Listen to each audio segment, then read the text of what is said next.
Hey guys, how you doing? I am back for the 2030 challenge where I've taken over Aston Villa, my team, in the Championship. So, sort of struggling relative to how they're doing in real life. Although in real life they're struggling in the Premier League, but at least we are still a Premier League club. And relegation to the Championship still remains an unthinkable prospect. And I'm very, very nervous for the end of the season, personally. But I digress. We have played a couple more games, but today's livecom is going to be against the team in third place, directly below us, threatening our automatic promotion stronghold.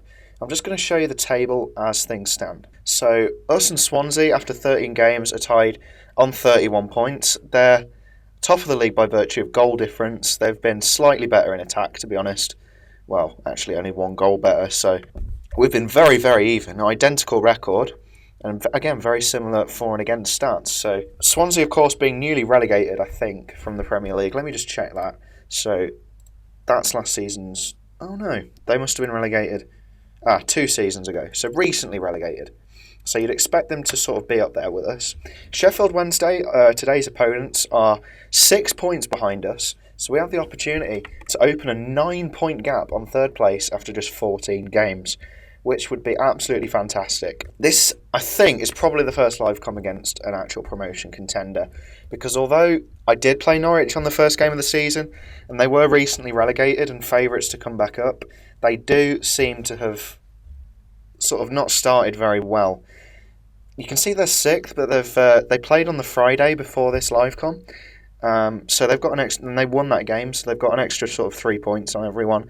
They should probably slip to around 9th or 10th after today's fixtures. In terms of the results that we've had since the Birmingham livecom, we've picked up a couple of wins, and there's not really too much to report about, apart from this absolute stunner of a game against Coventry City.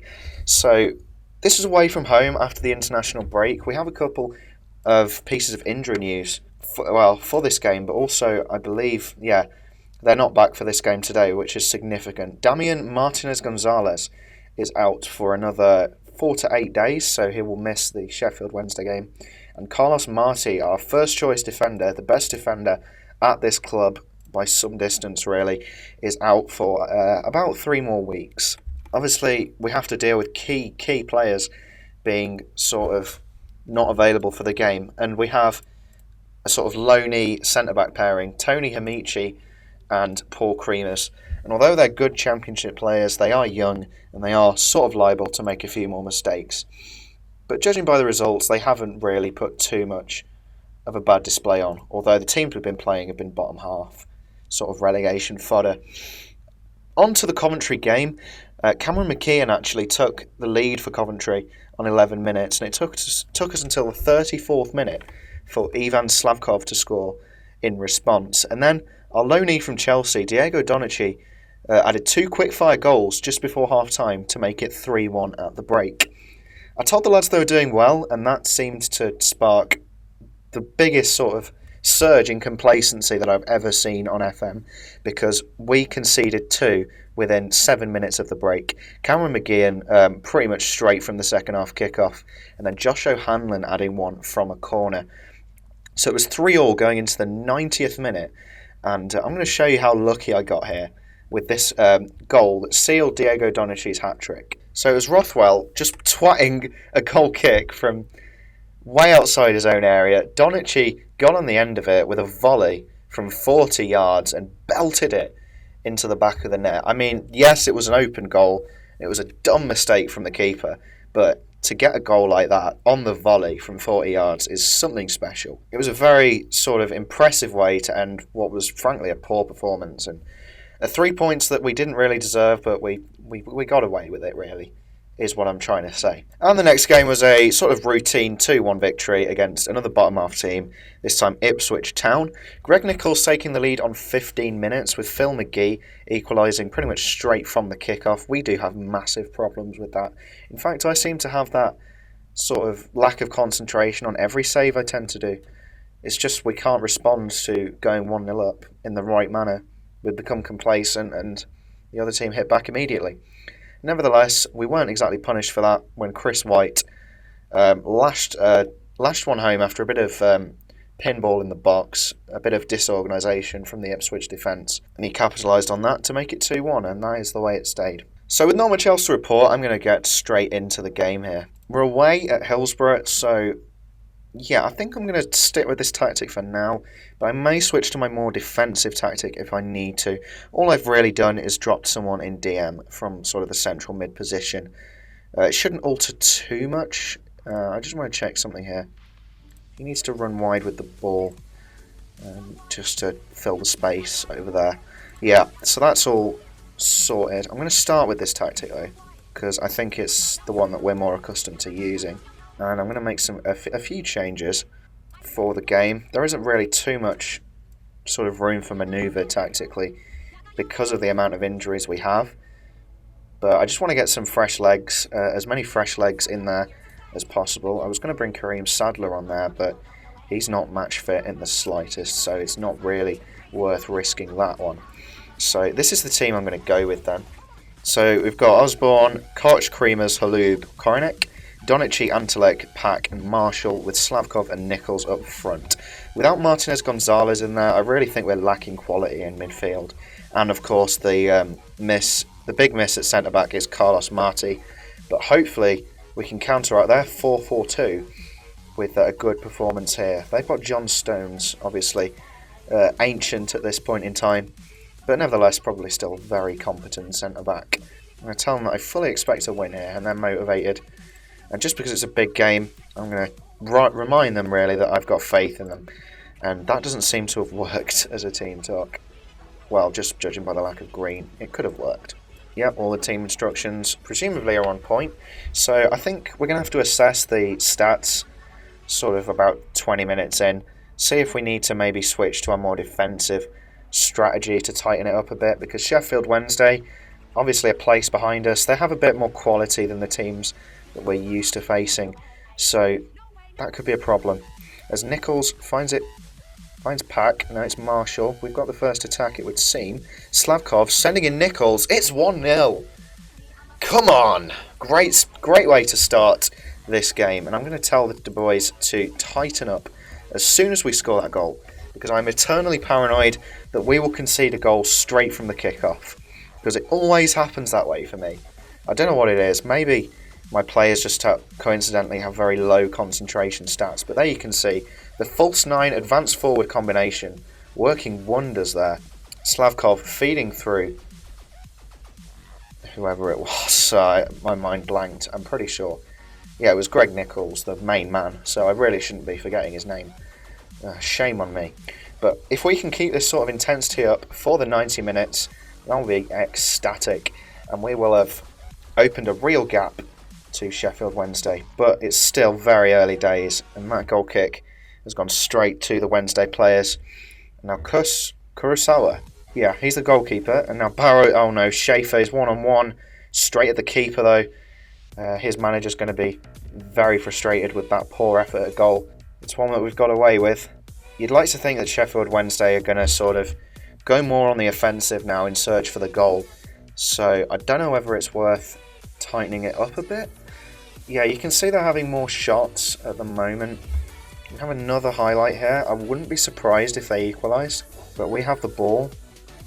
And no, now we don't, because it's just been absolutely belted forward when we really could have kept the ball in a sort of centralised area.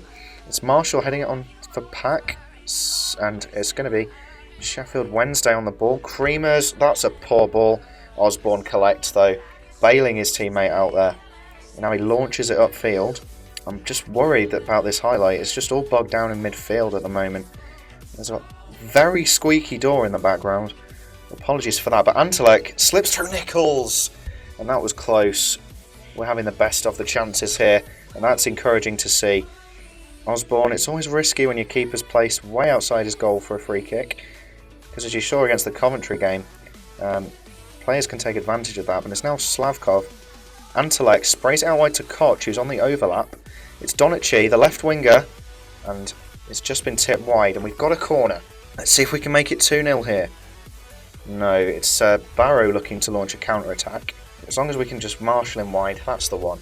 I'd like to switch to my defensive tactic just because I think Sheffield Wednesday are having more chances, but at the same time, this tactic's working, so what is the point in changing it? That's just counterproductive. It just wouldn't be a very wise move. Koch now to Donachi! Yes, get in! He is starting to really come into his own here at the club. On loan from Chelsea, the 19-year-old left winger brought in to sort of provide competition for Chris White, provide a rotation option as well so that he doesn't get too tired at the age of 31. And he's really staking, oh my god, my voice cracked, he's really staking a claim for the number one left winger role. So I'm really not sure how to approach this team talk. I want to tell him to keep focused. I've pissed Donachi off. I have faith in you, Donachi. Don't be confused. He's still confused. Bless him. At least he's not demotivated, though. Hopefully we can just see this home now, to be honest. I won't mind another goal just to make sure I breathe a little bit easier.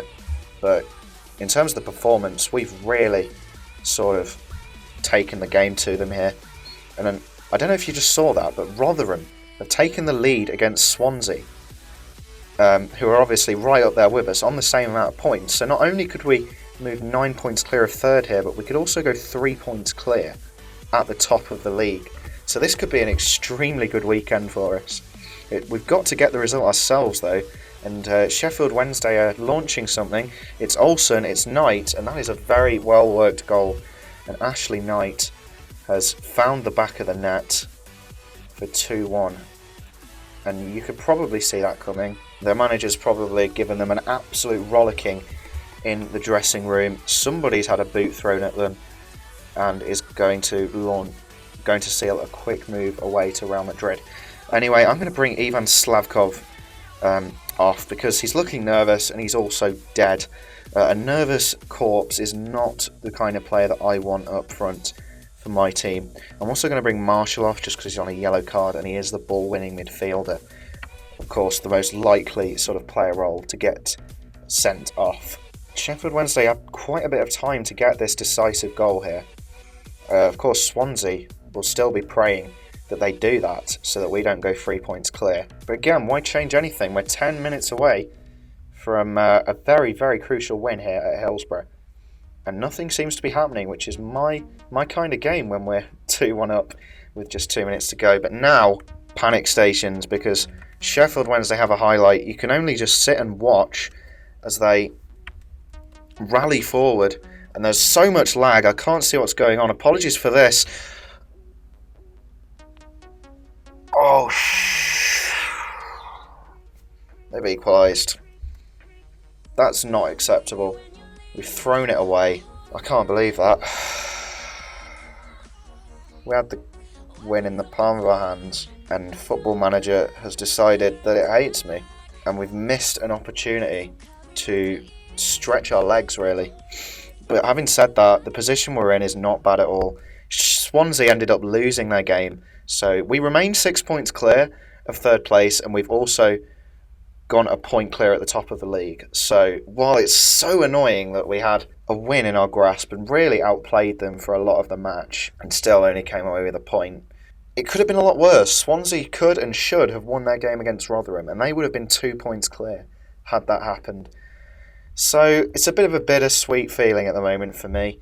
I'm still optimistic about getting promotion. Just because of the way we've played, we're really starting to pick up our form now. And hopefully this doesn't put too much of a spanner in the works in pushing for promotion. Elsewhere in the table, any movers? Well, I said Norwich would slip down to about 10th. They're actually 7th, so not doing too badly. I mean, we should give ourselves some credit for beating them on the opening day. Sunderland, Reading sort of slipping out of the playoff picture, but you can see it's very, very tight from 12th all the way up to 3rd, separated by just 5 points. And us and Swansea have sort of bolted away from everyone. So it looks like us two are good at the moment for automatic promotion, but you can't really count your chickens too early, as they haven't hatched yet, basically. That is the essence of the metaphor. Anyway, I'm going to stop rambling, and I'm going to leave you guys for today after a pretty, bittersweet game. Take care of yourselves, guys, and I'll probably be back for, well, the Swansea game's actually not too far away, so unless there are a few other key games in there, I'll be back for then. Take care, guys. I'm out.